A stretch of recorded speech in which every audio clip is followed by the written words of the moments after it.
selectively target the blackest, immigrant, and Muslim community in this great state. President Trump has had a history of targeting black people long before he ever ran for any office. And we know that the identity of who we are is part of the attack, and also as being Muslims and being immigrants. In fact, we know in our community we have some of the smallest number of undocumented Somali Americans. The majority of us are U.S. citizens, even the majority or even that born in the United States. What we see today that's happening in Minneapolis is the authoritarian nature of this government and acting as a third world nation by targeting lawful U.S. citizens. We should be ashameful of that. And we remind President Trump and the Republican leadership of this state and across the country, Somali Americans are not monolithic to anything. We vote for the Democratic Party, we vote for the Republican Party. For the first time we saw a shift, not only in our community but other communities who voted actually for President Trump. We want people to understand that our community is sophisticated, capable, and very smart. In fact, in this moment, we are calling upon our neighbors, those who we have built great relationship with, to speak up, to stand up, and to share to the rest of the country what it means to be a neighbor to a Somali American, to be taught by a Somali American, to be driven by a Somali American, and to live and see a world where Somali Americans are not just an asset, but an important asset to the future of this state and this country. I personally sit in this moment as President Trump continues to target us, and I see a moment of inspiration even in that vile hate toward our community. He is inspiring a generation of young people today who are on social media watching us and recognizing that his seat that he's sitting in as the President of the United States, he is inspiring a young Somali woman, a young Somali boy to become a president of the United States in near future. We are not a community that retreats. We are a community that leans in. We are a community that's civically engaged. We are a community that cares about our neighbors. And we are a community that believes in everything great about this nation.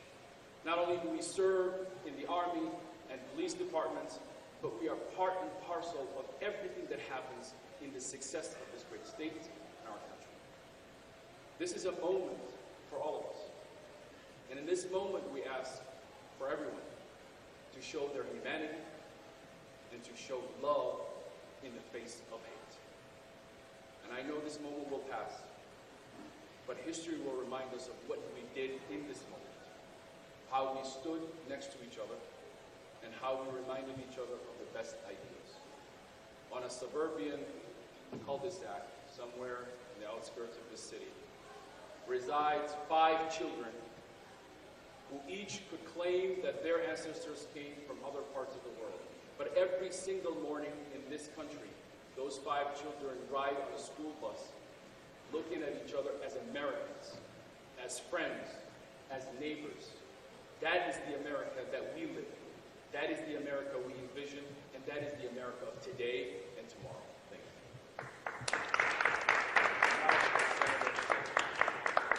Thank you, Brother Zaylani.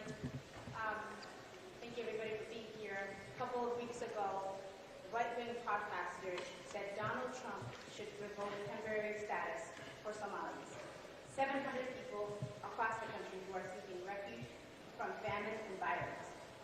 So Trump did, and Republicans applauded or said nothing. Then Trump's agency said they would be investigating false accusations connecting Somali citizens and terrorists. Again, Republicans cheered. Then we heard ICE agents would be coming to Minneapolis, where almost every Somali person living here is a citizen, many of us second or third generation. And again, Republicans either thanked him or said nothing.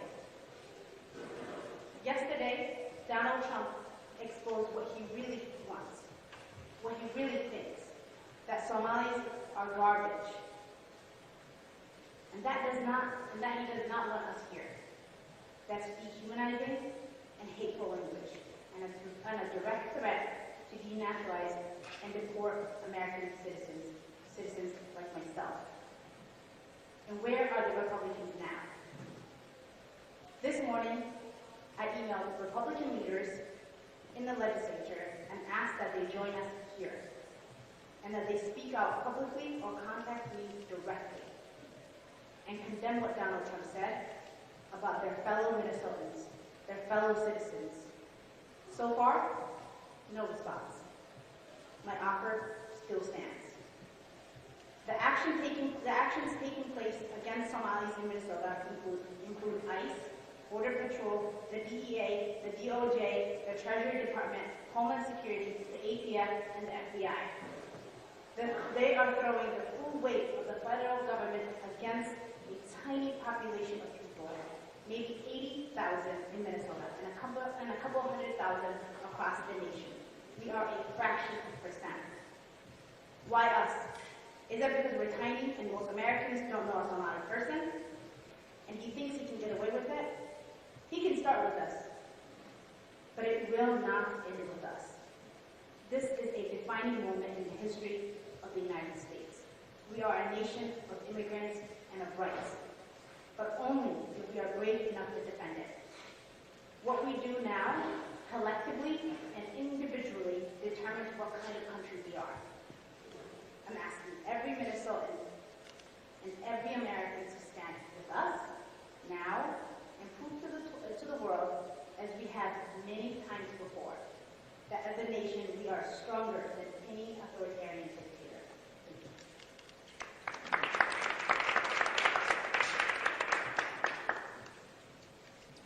Good afternoon. My name is Jamal Osman. I'm the council member for Ward 6, where we are, where a large East African community reside and call it home for the last 20, 30 years. Thousands of residents, many of them are U.S. citizens, are living in fear of what the president has said and the threat that's coming from federal government. The fear is not abstract. It is felt in homes, in schools, in mosques, in the communities.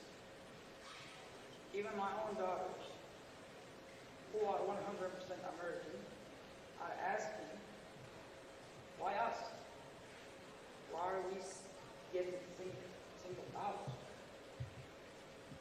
No children should feel unsafe because of their skin, of their religion, or of the language of their grandparents.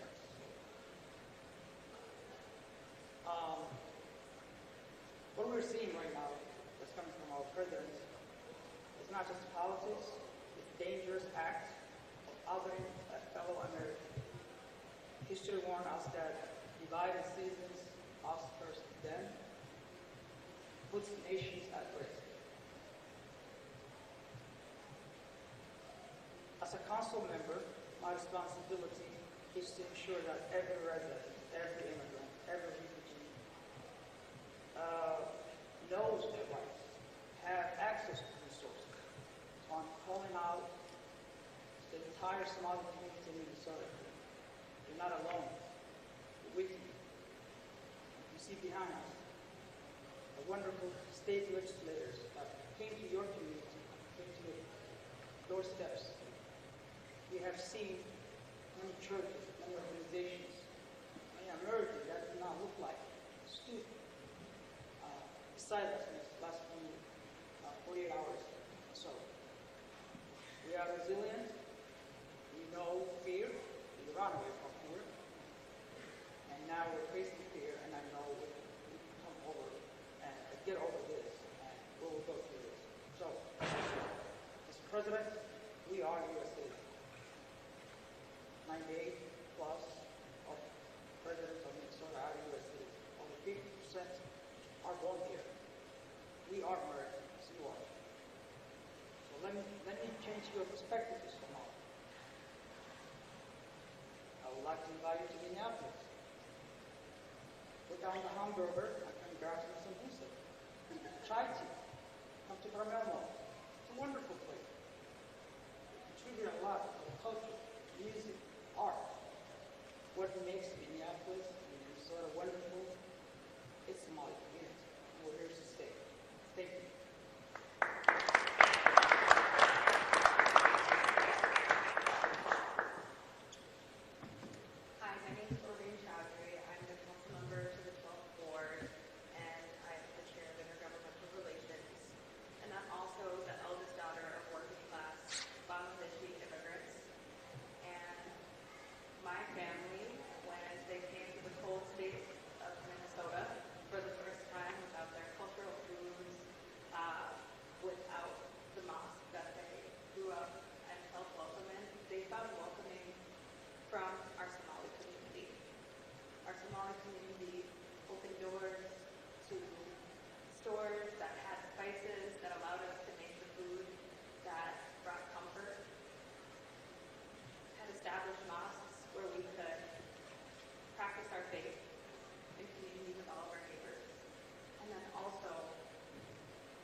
Minneapolis truly is about, is this wonderful, amazing exchange of cultures and customs that I say makes our city the envy of all cities in the state of Minnesota.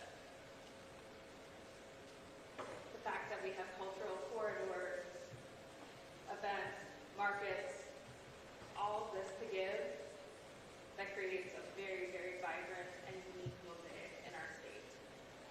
And I stand before you today as our Somali, Latino, immigrant neighbors have been in the last few days, few months, stopped, harassed, kidnapped with no due process, have had strange men with masks on their face enter their buildings without permission, wait outside of their schools, all in a way to break apart our communities and otherize us and take away the vibrancy that makes Minnesota and Minneapolis so strong and so unique, and also creates the economic engine of the state.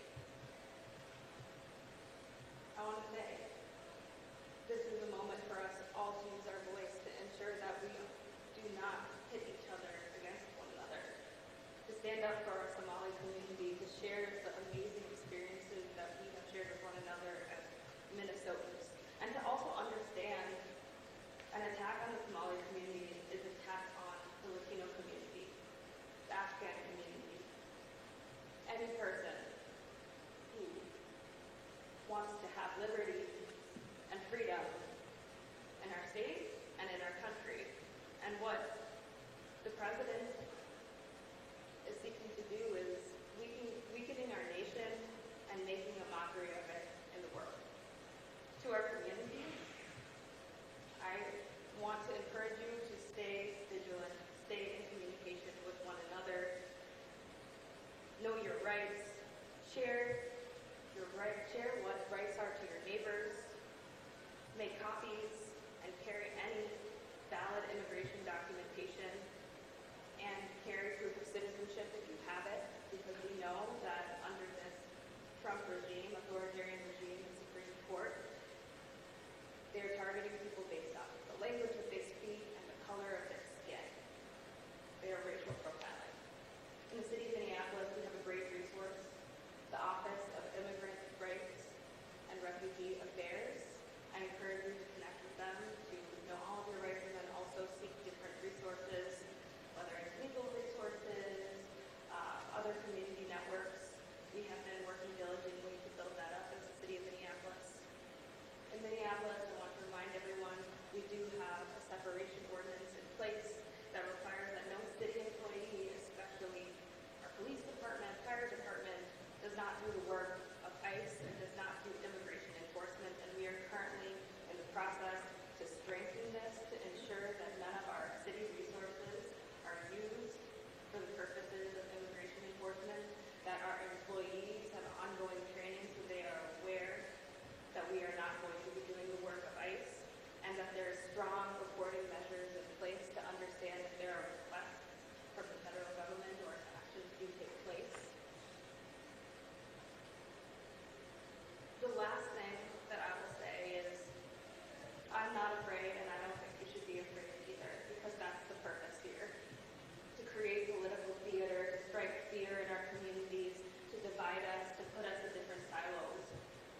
represent, and Representative Mahmoud and Senator Fateh represent a part of town that is being targeted by Trump's fascist troops.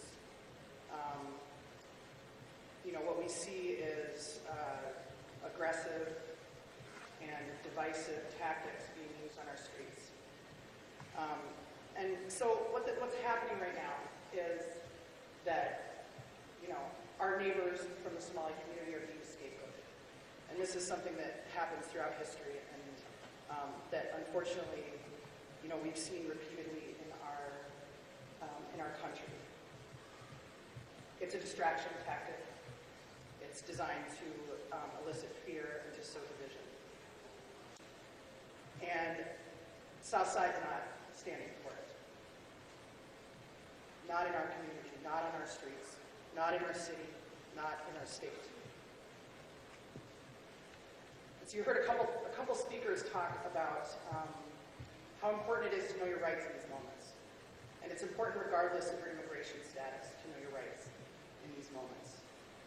Senator Mohamed talked about contacting Republican leadership today. Well, I'm old enough to remember when Republicans said that they cared about the Constitution. And so whether they have conveniently forgotten about that in this moment or not, that document still exists. And that document guarantees rights to people in this country, regardless of their immigration status. Because what's true is that if one person in our society doesn't have a civil right, it's not a civil right. If one person in our society is denied the right to due process, none of us have the right guaranteed under our Constitution to answer our accusers in a court of law. And so we have rights in our homes. We have rights as we walk down the streets. The first thing is that you don't have to answer your door to these people. You don't have to open your door. Your home is your home.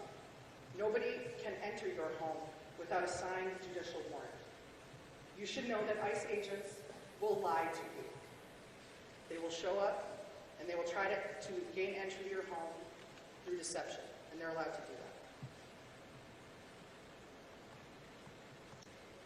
You do not have to answer anyone's questions. You do not have to submit to questioning without an attorney present. If you are detained by federal agents, say nothing, sign nothing, request an attorney. If you're in public, ask if you're free to leave. If they say yes, then leave.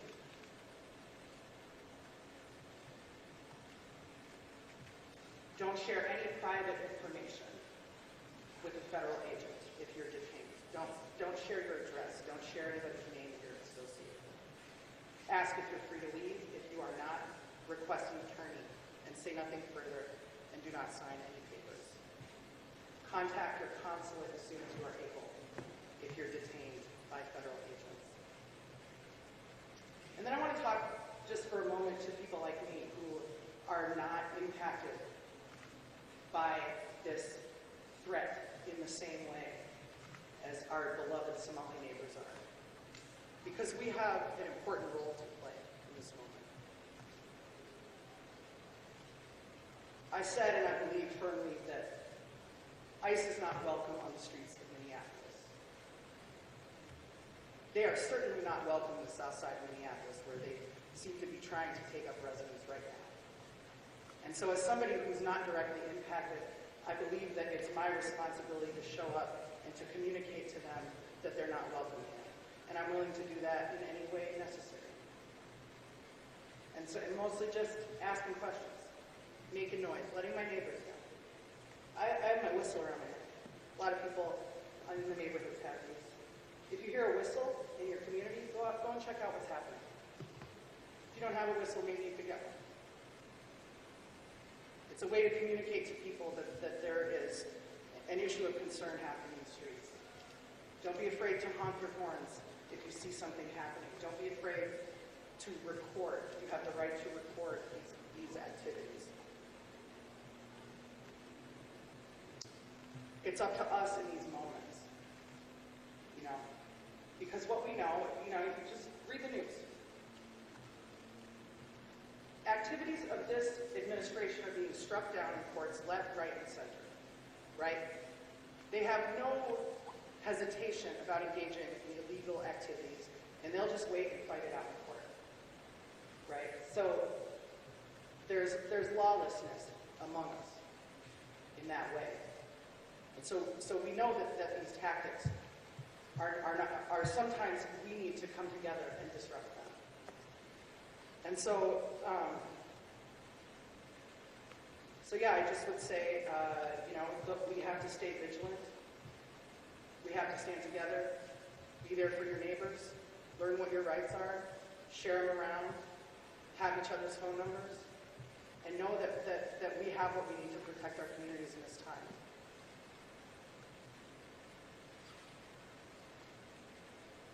And that history judges people about how they show up in these moments. In these moments of, authoritarianism being on the march, in these moments of fascism, these moments where people in our community, beloved members of our community, are being scapegoated for a very specific reason, so that none of us pay attention to the fact that they want to cut tens of millions of people out of health care so that the rich can have a tax cut, that they want to cut people off of food so the rich can have a tax cut. Okay, they don't want you to pay attention to the fact that, the billionaires are running our country. They want us to attack our neighbors, and we're not doing that. Thank you.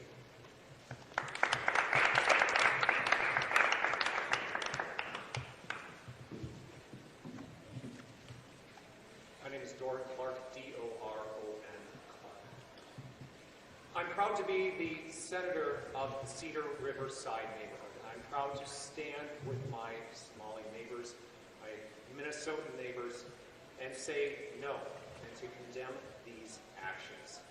The Somali community is part of what makes Minneapolis great, which makes Minnesota great, and which makes me proud to be the state senator for this district. Our neighbors, our Minnesotan friends, came here because they recognize the promise that is America, the promise that is Minnesota. And I stand with them, and I condemn these attacks, and I'm so proud and inspired by all of my neighbors who stood up and said, not on my watch. We stand with our neighbors.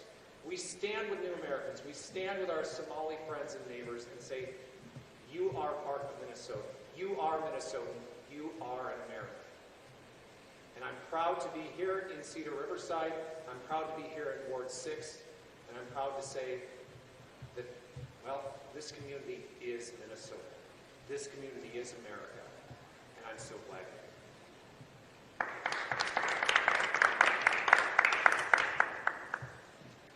Thank you. Also very proud to be here. My name is Scott Dibble, D-I-B-B-L-E. There's no R in my name anywhere. So good afternoon, and thank everyone for being here. We are here today speaking with one voice, as council members, as legislators from the Senate and the House, as DFLers, to call upon our Republican colleagues to join us in repudiating the hateful and racist comments made by their party standard bearer, President of our country, Donald Trump, when he referred to Somali Minnesotans and Congresswoman Ilhan Omar as garbage. I want to be absolutely clear, these comments do not exist in a vacuum. They are not simply political rhetoric. They are dehumanizing attacks aimed at an entire community of Minnesotans, our neighbors, our co-workers, our family members, our constituents, and our friends. And in Minnesota, we know all too well the consequences of dehumanizing rhetoric because we have lived that. We are still grieving the assassination of Speaker Melissa Horton and her husband Mark, and the attempted assassination of our colleague, Senator John Hoffman, his wife, Yvette, and their daughter Hope. Acts carried out by an individual radicalized by exactly this kind of language.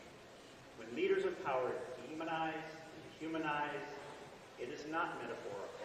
It sets the stage, it gives permission, it lights a fuse, and it has to stop. I want to speak personally for just a moment. I'm an out LGBTQ legislator, and my community has been the target of violence real physical violence because of the exact same playbook of dehumanization. We have seen far-right elected officials call LGBTQ people threats, groomers, predators, abominations, and we have seen performers demonized. We have seen transgender youth and their families singled out and shamed. We've seen them fundraise off of our existence. And we've seen what happens after the words. Armed protesters outside of our gatherings, threats against our clinic, violence at pride events, and of course the Pulse nightclub and the Colorado Springs massacres. Words have consequences, and dehumanization is the runway to violence. Decades of research make this plain. It erodes the moral inhibitions that usually prevent people from harming one another. It increases aggression, makes violence not only seem permissible, but justified. It has played a central role in history's worst atrocities, from the Tulsa massacre, the Holocaust, to the Rwandan genocide. It harms mental health, causing fear, isolation, shame, and trauma, and it reinforces social hierarchies that deny people their rights, their dignity, and even their safety. So when the President of the United States calls Somali Minnesotans garbage, he is not simply trying to score political points. He is telling his followers explicitly and implicitly that these families, these workers, these students, these elders are less than human. And when leaders stay silent in the face of that message, they are sending a message of their own. As Mahatma Gandhi said, silence becomes cowardice when occasion demands speaking out the whole truth and acting accordingly. And Dr. King said the ultimate tragedy is not the oppression and cruelty by the bad people, but silence of that by the good people. This is one of those moments. Today, we call upon our Republican colleagues to stand up publicly and reject these racist and dehumanizing statements, not for us, not for political theater, because our state, Minnesota, and Somali people, our Minnesota, depends on it. Somali Minnesotans, you deserve to know that your elected officials see you as full human beings, that we will protect your dignity, that we will not tolerate language that places you at a greater risk of violence. Every elected official, every one of us, has a moral obligation to stop the slide for dehumanization wherever it appears. We cannot claim to value safety or stability or the rule of law or even Minnesota's future if we are unwilling to confront the rhetoric that undermines all of those things. Robert F. Kennedy reminded us, each time a person stands up for an ideal or strikes out against injustice, they send forth a tiny ripple of hope. Well, let's start that ripple today. Let us show Minnesotans, especially those who are frightened, who are targeted, who are hurting, who are discouraged, that we are